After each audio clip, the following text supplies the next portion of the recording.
Our story begins in 1996 with a little game called PaRappa the Rapper. PaRappa was a rhythm game for the PS1 that kind of sparked the whole rhythm game genre as we know it. The goal of the game was to match the timing of different buttons to the rapping flow of the game's different characters, and there's a story, and one of them is, one of the characters is this like flower chick that PaRappa has a crush on. He's a dog, by the way, but she only likes him whenever he has like an angry expression on his face when he's about to shit his pants, and I couldn't make this up if I wanted to. It's a weird-ass game. Kick, punch! But after PaRappa the Rapper had been out for a couple years, Konami was like, what the frickin' crap? Let's make a rhythm game. And they dropped Beatmania in 1998, but it was only ever released in arcades in Japan. Beatmania was like a DJ club sort of setup. It was like a turntable, and you had to press buttons and scratch at the same time.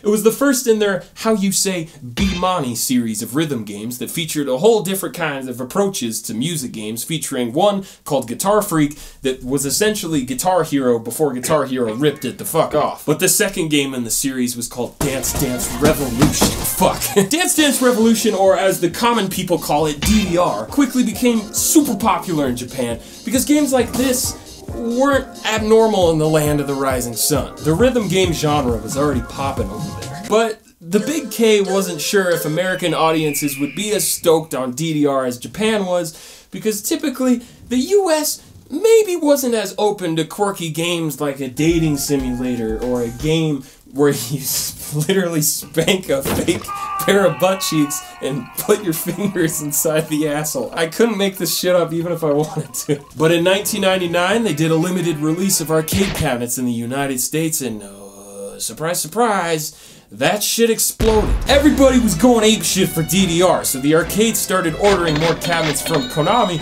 but Konami couldn't keep up with the demand, so American arcades started getting a little illegal with it. They started importing DDR machines directly from Japan, which is illegal, for two different reasons. A, there weren't enough American machines to go around. And B, the American version was way behind on the gajillion different mixes Japan had already come out with for DDR. Like, look at this list of DDR games. Second mix, third mix, dreams come true, best of cool dancers? What am I playing right now? Fucking loser lame rod dancers? And it was the same thing on the PS1. By the time America got shit like DDR and DDR Disney Mix in 2001, Japan already had stuff like Dancing State featuring True Kiss Destination. What the fuck? So just like with the arcades, PS1 players started getting illegal with it and modding their PS1s to play import games or just burning pirated versions so they could get their steps on. You know, now that I think of it, the machine I played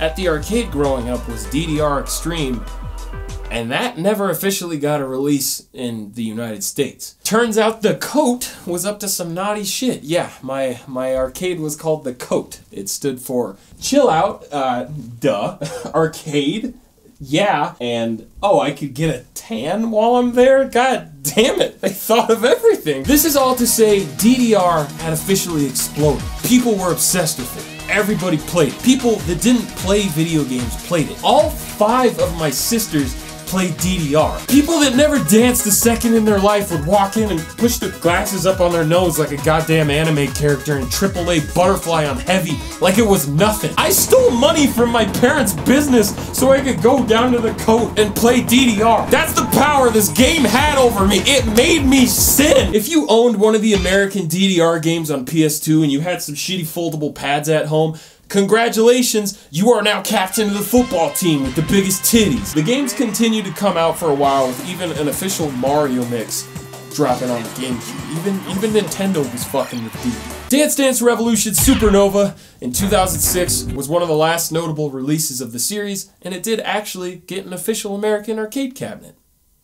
But trouble was a-brewin' for Special K. There's no one exact specific reason why DDR fizzled out in the States like it did, but I got 2 pretty good conclusions. First stage! Unlike Japan over here, arcades in America had already been on the decline for a while. So not a lot of people going to the arcade equals not a whole lot of incentive for Konami to actually update the US with new DDR machines, leaving us with old imports and bootlegs. Second stage! It turns out the DDR in the United States was just another passing fad, and sure enough, every developer was trying to latch on to the rhythm game explosion to find out what the next big game was gonna be. SingStar, Donkey Konga, MC Grooves, Dance Craze? It just put a Z immediately after a V.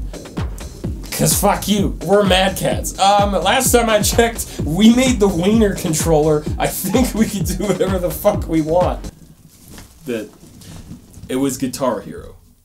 That was the new fad. And you didn't have to go to an arcade to get a good experience with Guitar Hero. You just had to shell out for a sick-ass Get Fiddle.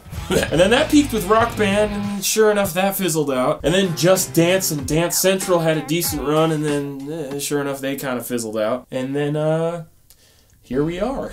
There's still cool and creative rhythm games that you can play, but there's nothing nearly as popular as these giants. And among all these games, DDR is easily my favorite one. Is it the ridiculous music that sounds like the inside of a weeb's brain?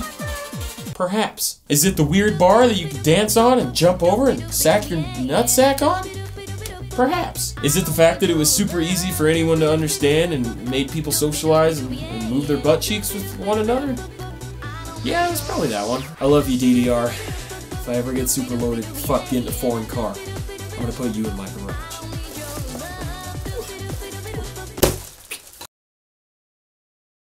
Where's my samurai?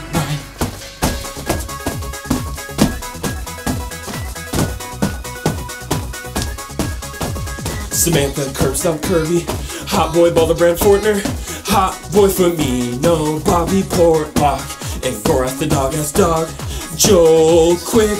Noah Ashkenazi, the Matty boss. Tons Lenny from Berlin. And Panic Boy Brennan. The Blue Lantern, Eric Fredrickson. Leon Elsie Sin, Korsov, Ben Rothon, and Gideon Kuka. Hit it, boys.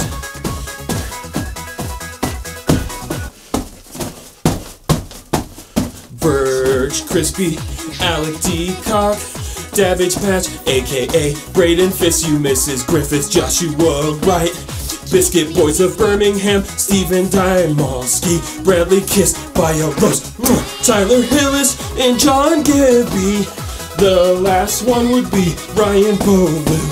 Thank you so much, I broke 200K. There's a little something special on the way. Hit it, boys. You can also get this Dog Bless Praying Hands sweatshirt on Dog Ass Fashions on Teespring, along with this Hot Zaw t-shirt, along with the same Dog Praying Hands logo on a t-shirt in case you don't want a sweatshirt. But I do recommend the sweatshirt because I went with American Apparel for the fabric, and I'm like pushing 6'4", but I wear an XL and the sleeves are more than long enough. You can see that, they're really good.